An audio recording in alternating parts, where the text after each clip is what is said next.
First thing I want to ask is obviously we'll talk about it, your family being a large reason why you're talking with me today. Have you had the chance to connect with them yet, to get their thoughts on everything? Not yet. Okay, what are you anticipating from them? I'm not quite sure, to be honest with you. I'm anticipating that they missed me as much as I missed them, and maybe even more.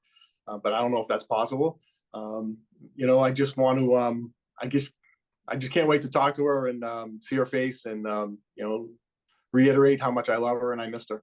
All right, well, let's get into everything that happened over the past 3 weeks because it is a lot. So, obviously, a lot of chaos over the course of this week. And I'm not even sure if you're aware, but there was a lot of talk going into the eviction about how some people might have evicted Tucker if he even sat on the block against you. And obviously, you had this big kind of wild card thrown in and America's veto putting up Quinn.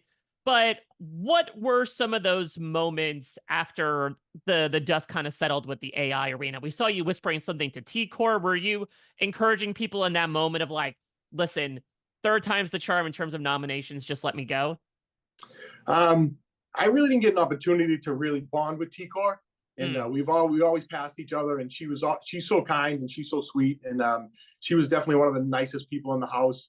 They were all pretty nice, but she definitely she was a special person. I'm not too sure what her story really is. There was a lot of speculation that she was a spy or something, but I just whispered to her that I hope she does well in the game. I told her to do the right thing for the game, and that I wish we had had an opportunity to become be more friendly, and that might happen down the road. So obviously, homesickness is a large part of your narrative, and we came into the feeds a few days late. So I'm curious from your perspective, when did those feelings start getting settled in for you? Was it as immediate as like getting settled in from the adrenaline of the first night, or did it take a little while before you started longing for home? Um, yeah, kind of even stepping off the plane. I had doubts. I didn't leave well. My 8 year old was nervous about me going. She made it perfectly clear that she didn't want me to go. She was apprehensive to hug me when I left to get on the plane to California. So that always set with me. But once I got in the house, the first week was good. Got a connection. My plan was actually working out really good as far as how I wanted to go in the house. I wanted to go in the house and kind of align myself with somebody that I thought was going to be a good social player who had a powerful game in competitions. And I felt as though Matt was going to be that person. And Matt actually approached me and we had a real good conversation. He wanted to work with me. So my plan was to be able to kind of ride his coattails and pump him up and give him the encouragement and tell him how good he is. I think I did that too much because he ended up talking to absolutely everybody in the house.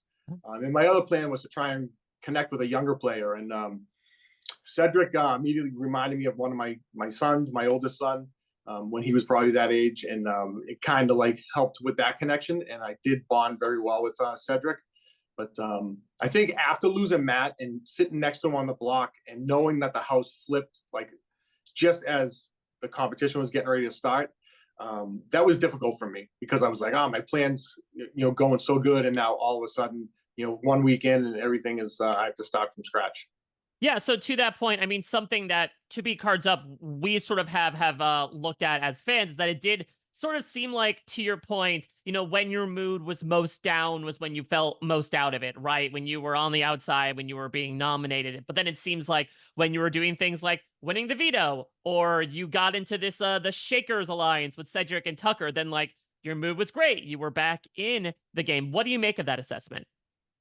Um, I think a lot of people don't realize the amount of downtime that's in the house, Hmm. and you go fast for like 3 or 4 days between the veto competition or the HOH, the veto, and then noms and things like that. So there's a lot of moving and shaking that's going on in that particular part of the game, and your mind is not on family and not on other things. It's on the actual game. But then once you get out of the veto meeting, you get a lot of downtime and you have a lot of time to think. And there was so many people in the house. There really wasn't a lot of places to scheme and talk because no matter if you got together, you kind of would blow up your alliance. So you kind of tried to keep distance from people and not try and show all your cards during that time. And that made it difficult for me because that's when I started thinking about my family the most. Yeah, so I mean, you talk about moods changing coming out of the Vino meeting. Happened for a lot of people this time around. I mean, I'd love to hear from your perspective as someone that was in the room when Tucker approaches Cedric, for example, about this big plan to put Quinn up. And then you were also there when Cedric told Tucker, we don't have the votes, use the veto on yourself. Talk to me through your perspective as all those events unfolded at the veto meeting. Yeah, a complete roller coaster of emotions because although I appreciated the fact that Tucker was going to do that or wanted to do that to use the veto on Angela, I knew at that particular point in the game it was a week too soon, and we had just really started to bond with Cedric, Tucker, and I, and we were trying to get a fourth person into the alliance, whether it was going to be Cam or not. So that was a roller coaster of emotions. And even at the out in the yard, we were working out that morning, and I said to Tucker, I go, "You sure you want to do this?" And he was like, "I'm doing it. I'm doing it." And I've known Tucker now for 2 weeks of every single day talking to him. You weren't changing Tucker's mind no matter what. You could have told him that there was absolutely 0 votes in the House for it, and Tucker wouldn't have changed his mind. But he really felt as though he could blow up Quinn's game. And Quinn was definitely playing hard, and he had alliances with just about everybody in the House. And I was actually trying to get him into the Shake 'em Up crew in a low key way, and he got me hook, line, and sinker when he was like, "Yes, let's do it." And the whole time he already had an alliance with Tucker, so that's kind of what blew it up too. When I sat down with Tucker and I told him that I talked to Quinn, Tucker was like, "I'm already in an alliance with him.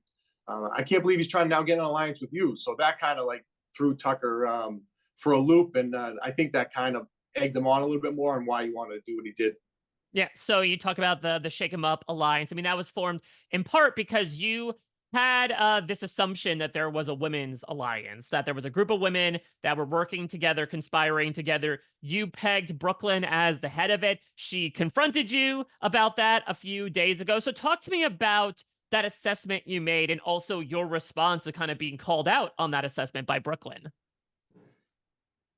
Yeah, I'm really not a confrontational person by nature anyway, but yeah, when Chelsea became the HOH, there was a lot going on in the HOH room. I situated my bed the whole entire game between the 2 other bedrooms in the kind of like the open area, and I would just lay there some nights and just obviously thinking about my family and things like that. But I was always listening to what was going on and what people were saying, and I overheard a lot of whispers, and it was always with the girls. It was never with the guys, and I definitely came to that assumption. And Brooklyn was a strong woman. I knew that there was always trying to be girls' alliance as the season passed, and they never could keep it together. And same thing with the guys; they could never keep it together for some strange reason. But I knew that Brooklyn was strong enough, and she was old enough that she could probably hold those girls together. And I know I was right. And even when we kind of confronted each other about it, she was so angry about it that I'm like, she's too angry about it. Like she should have just played it off a little better. Like that just solidified that she had the alliance. Yeah, I mean, I would not say it was the strongest thing in the house necessarily, but to your point, you were sort of looking for something to glom onto based on these random observations you were listening in on. Yeah, I didn't think it was. I didn't think any of the alliances in the house were strong, and there was a lot of them. Like there was a lot of alliances, and it was odd to me that was happening because obviously, as a fan of the show, alliances usually form fairly quickly, and they stay strong for a couple of weeks, and then they fizzle out or they break up. And I just found it hard to believe that there wasn't at least a 6 or 7 person alliance in the house. But everybody kept denying it. But I knew of all the underdogs and a couple other ones, and I just found it hard to believe that there wasn't a bigger alliance. But I also knew that Mackenzie and Leah were kind of on the outs at the beginning, that they left them out of the flip on Matt. So they weren't too happy about that. So I knew it wasn't super strong, but I knew it was there. All right, last but certainly not least, I want to play a game with you, Kenny. I'm going to give you the name of a house guest that is currently in the house, and I want you to give me the first word or words that come to mind. How do you think about that? Let's do it. All right, well, let's start with a complicated one, starting off with a pretty hefty one, Angela. Emotional. How about the aforementioned? Go ahead. Yeah, Angela ended up being a very nice person. Her first HOH win, which I probably should have won, really spun her out of control, and I wasn't too happy about it because I'm not that type of person who, especially picks on people when they're not at their best. So I think her emotions were in the game different than mine. She's in a different point in her life than I am, but she didn't know how to control her emotions under pressure, and I think she went overboard where I kind of went underboard. All right, how about the aforementioned Brooklyn? Tough. How about Cam? Great guy. Cedric? Unbelievable. Chelsea? Sweetheart. Joseph? Uh, we really didn't get along too good. But he was hilarious. How about Chemo? Um, Chemo. Good guy. Leah? Like my daughter. She's sweet. Mackenzie? MJ? Athletic. Quinn?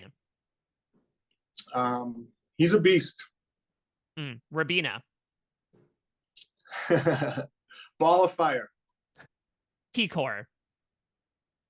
Kind. And last but certainly not least for you, Tucker? Absolutely insane.